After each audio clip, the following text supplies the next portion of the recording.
አቶ በኃይሉ ያልጠበቀውና ከባድ ችግር ገጠመው። ብሌንን ለማገት በሌሊት የሰላምን ቤት በማስከፈት በቃል አማካኝነት በሩን ስከፍትለት ይገባና እሷን ሊያግታት ወይም ደግሞ አፍኖ ይዟት ሊሄድ ሲል ሰላም እጅ ከፍንጅ ያዘችው። ሰላም በዚህ ሰዓት ቆይ ምን ትሰራለህ? ለምንስ መጣህ? በማለት ብሌንን ሊጎታት እንደሆነም ቃል በሩን ከከፈተችላቸውን በኋላ እነሱ ከገቡም በጣም እየተንቀጠቀጠች ሰላም ከነቃች ለእኔ የመጨረሻ ነው የሚሆን በማለት እየተንቀጠቀጠች በር ላይ ቁማ ነበረ። ነገር ግን ደግሞ በሩ ሲከፈት የሰማችው ሰላም ምንድን ነው ብላ በሩን ከፍታ ስትመጣ ነገር ግን ወንድሟ ብሌንን አግቶ ወይም ደግሞ አፍኖ እዟን ሊሄድ ሲል ደረሰችበት። እሷም ደግሞ በጣም በመደንገጥ ቆይ ምን ትሰራለህ እዚህ? ምን ፈልገ ነው በማለት ስትጠይቀው እሱም በጣም ይደነግጣል። ሰላምን አውቆ እያታለልና እንዲሁም በተለይ ደግሞ የመኪና አደጋ ደረሰብኝ ብሎ የመኪና አደጋ ሳይደርስበትኝ በጣም ብዙ ነገር እያደረገና እንዲሁም ሰላምን እየሸወደም ነበረ። አሁን ላይ ግን ብሌን ሁሉን ነገር ስላወቀችና እንዲሁም ቃል የሰላም ልጅ እንዳልሆነችም ስላወቀች ይህ ደግሞ ለሱ በጣም አደጋ ነው። ብሌንም አሁን ላይ አግቶ ይዟት ሊሄድ ያለው አቶ በኃይሉም ከተኛችበት ይገባል። በሩን ይህንም በሰዓቱ ተኝታ ስለነበረ በሩ ሲከፈት ምንም ነገር ልሰማ አልቻለችም። ቃልም በር ላይ ሆና እሷን ወይም ደግሞ ሌላ ሰው የሚመጣውን እየተከታተለች ነበር። ሰላምም አቶ በኃይሉን ስትጠይቀው ቆይ ምን ፈልገ ነው በማለት ሰላም መልስ አላገኘችም ነበረ። አቶ በኃይሉ በጣም ነበር የደነገጠው። የእህቴ ቤት አይደል እንዴ? ምን ነው በዚህ ሰዓት መምጣት አልችልም ወይ ብሎም ይጠይቃታል። አሁንም ሰላምን ሸወዳትኝ። ሰላምን እየሸወዳትና እንዲሁም እያጭበረበራት እያለ ያለው ወንድሟ አሁን ላይ የእሷን ሀብት ንብረት ለመውሰድ ወይም ደግሞ ቃል ሰላምን ከገደለቻትም በኋላ ሙሉ ለሙሉ ሀብቱን ለመውረስና እንዲሁም ደግሞ ለቃል በጣም ትንሽዬ ገንዘብ ለመስጠት ነበር የፈለገው። ነገር ግን ይህ ሁሉ ነገር እየተሳካለት አይደለም። በተለይ ደግሞ ብሌን ቃል ልጅ እንዳልሆነችም ስላወቀች ይህን ነገር ደግሞ ለሰላም ትነግራታለች። ስለዚህ ብሌንን ማስወገድ አለብን ብለውም ወሰኑ። በተለይ ደግሞ የብሌን እናት ወይም ደግሞ አሳዳጊ ወይዘሮ ገነትን አግተው እንደነበረ እናም ደግሞ በስተመጨረሻም ዳግም ስላስመለጠና ከአሁን በኋላ እዩልህ እናትክን አትፈልጋትም አይደለ? እዩልህ ደረግ ስራ ነው የሰራው፣ ዋጋ ትከፍላለህ። ለአንድ የማትረባ ሴት ብለህ እንዴት ነው እናትክንና የራስክን ህይወት አደጋ ላይ የምጥለው ብሎም ይለዋል።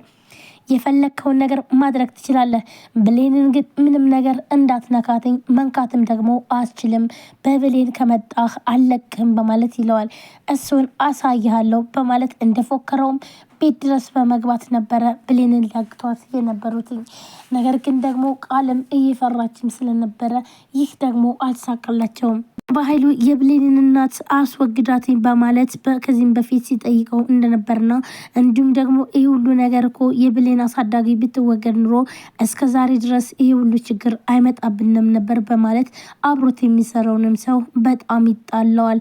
አሁን ላይ አልሳካላቸው ነው። በተለይ ደግሞ የብሌን እናት ከዛ ከታገተችበት ስላመለጠች በጣም ነው ለነሱ ከባድ የሆነው። ምክንያቱም ደግሞ ብሌን አድርጊ የምትባለውን ነገር ሙሉ ለሙሉ ልታደርግ ወስና ነበረ። በመጀመሪያም የሰላምን ቤት ለቀሽ ውጭ ነበር ያላትኝ።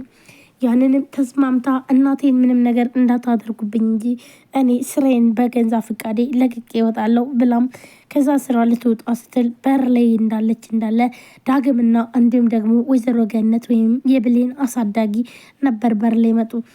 እንደዛ ሆነው ሲመጡም ቀጥታ ብሌንም ስራዋን መልቀቅ ሳይሆን ወደ ውስጥ ነበር ገብታ እናቴ እኮ ተለቀቀችልኝ በማለት ለቃል ትነግራታለች። ቃልም በጣም ትበሳጭና እናት አዳኔ ምን አገባኝ ስላንቺ እናት አይመለከተኝም፣ ይልቃውስ ምንድነው የሰማሽው ነገር ሁሉ ውሸት ነው፣ ይኸውልሽ እንዳለ ያወራሁት ውሸት ነው ትላታለች። ይህንን ደግሞ በፍጹም አልቀበልሽም በማለት ለሰላምም እንዲሁም እናቷ ከታገተችበት እንደተለቀቀችላትና እንዲሁም ደስ እንዳላትኝ ስራዋንም መቀጠል እንደምትፈልግ ትነግራታለች። በተለይ ደግሞ ከዳግም ጋር በጣም ተቀራርበውና እንዲሁም ደግሞ ዳግም እያሰበላት እያለ ብሌን ማንም አሳቢና ከጎኗ አይዞሽ የሚላት ሰው ከአሳዳጊዋ ውጭ ማንም ነገር የለም። በተለይ ደግሞ እናትሽ አለች አሁን በቅርብ እዚህ ሰፈር ነች ካለቻትም በኋላ እናቷን ለማግኘት ብትጓጓም ነገር ግን በጣም ብዙ ነገሮች እየተደራረቡ ይህ ባይሳካላትም አሜን ብላ አሳዳጊ እናቷን ምንም ነገር እንዳትሆንባትኝ እሷ ካለችልኝ የራሱ ጉዳይ ይበቃኛል፣ ብቻ እሷን ምንም ነገር አያድርጉብኝ በማለት ብሌንም አምና ሁሉን ነገር ትታ እየኖረች እያለ ነገር ግን ደግሞ አቶ በኃይሉ ሰላም ወይም ደግሞ ብሌን ቃልና እንዲሁም ደግሞ ቃል የሰላም ልጅ እንዳልሆነችም ስላወቀች ስለዚህ ይህን ሚስጥር ደግሞ ለሰላም እናገራለሁ ስላለችም ሳትናገር ግዴታ ይች ልጅ ማስወገድ አለብን ብሎ ነበረ ያሰበው አቶ በኃይሉ። ሰላም ሰላም፣ ጤና ይስጥልን ውድና የተከበራችሁ የቻናል ቤተሰቦች እንዴት ናችሁ? ለዚህ ቻናል አዲስ የሆናችሁ ሰብስክራይብ፣ ላይክ፣ ሼር በማድረግ ቤተሰቡ ነው። ቤተሰብ ናችሁም ከልብ ነው የማመሰግነው። ወደ ቤተሰቦች እንግዲህ ዛሬም በአዲስ ቪዲዮ መጥቻለሁ። አደራ ቀጣይ ክፍል እየላችሁ መጥቻለሁ። ውድ ፋሚሊዎች እንግዲህ አደራ ቀጣይ ክፍል ምን ተፈጠረ የሚለውንም የምነግራችሁ ይሆናል። እንዲሁም ብሌን ልትታገር ስትልና አቶ በኃይሉ እንግዲህ ሲመጣ ነበረ ያለቀው ባለፈው ክፍል ማለት ነው። ወደ ቤተሰቦች ቪዲዮ ላይክ፣ ሰብስክራይብ እያደረጋችሁ አበረታቱኝ። አዲስ ከሆናችሁ ደግሞ ሰብስክራይብ አድርጋችሁ የደውል ምልክቷን መጫናችሁን አትርሱ። ሁላችሁም ወዳችሁ ፈቅዳችሁ ስለምትከታተሉን እናመሰግናለን። ብሌን አሁን ላይ ችግር ውስጥ ብትገባም ነገር ግን ዳግምና እንዲሁም ደግሞ ሰላም ደርሰውላታል። ሰላም እንግዲህ ምንም በማታውቀው በተኛችበት በሯ ይከፈታል። ይህንን በር የከፈተችው ደግሞ ቃል ነች ማለት ነው። ቃል እንግዲህ አቶ በኃይሉ ይኸውልሽ ሰላም እንደተኛች በሩን እንድከፍችልን ይላታል ማለት ነው። ቃልም ደግሞ እሺ ብላ ትስማማለች። ከከፈተችለትም በኋላ ግን ደግሞ አቶ በኃይሉን ቆይ ግን ለምን ፈልገህ ነው? ምን ልታደርጋት ነው ብሌንን ብላም ትጠይቃታለች። እሱ አይመለከትሽም ብሌንን እኔ ራሴ አውቃለሁ በማለት አቶ በኃይሉን ቀጥታ ወደ ቤት ይገባል ማለት ነው። ይህ የገባው ወደ ቤት እንግዲህ ብሌንን አግቶ ከቤት ለማስወጣት ነበረ። እነሱም ሶስቱ ነው ቢሄዱ፣ ነገር ግን ደግሞ እንደፈለጉት አልሆነላቸውም። ብሌን በጣም ስለተኛች በሩም ሲከፈት በፍጹም አልሰማችም ነበረ። እናም ሰላም በርቀት ስለሰማች ስለዚህ ሰላም ደግሞ ምንድን ነው የመጣው ምን አይነት ሌባ ነው በማለት በሩን ታይ ነበረ። አቶ በኃይሉም የፈለገው ብሌንን ወደዛ ወስዶ ገሎ ከዛም ሚስጥሩ እንዲደበቅ ነበረ።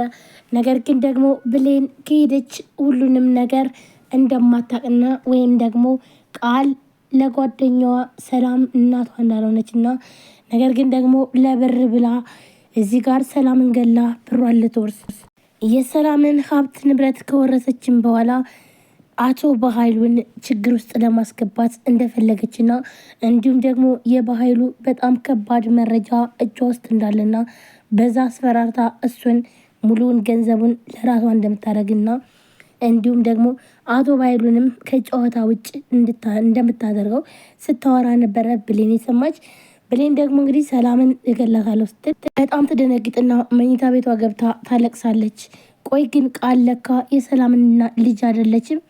ቆይ ግን ለምንድን ነው እንደዚህ ጨካኝ የሆነችው በማለት በጣም ተሰምቷትኝ እያለ ቃልም በሩን እያንኳኳች ክፈይ ስትላትን በፍጹም ያን በር አልከፈተችም ነበር። እናም ስለዚህ ሰላምን ማትረፍ አለብኝ ከዚህ ችግር ውስጥ ብላም ይህን ነገር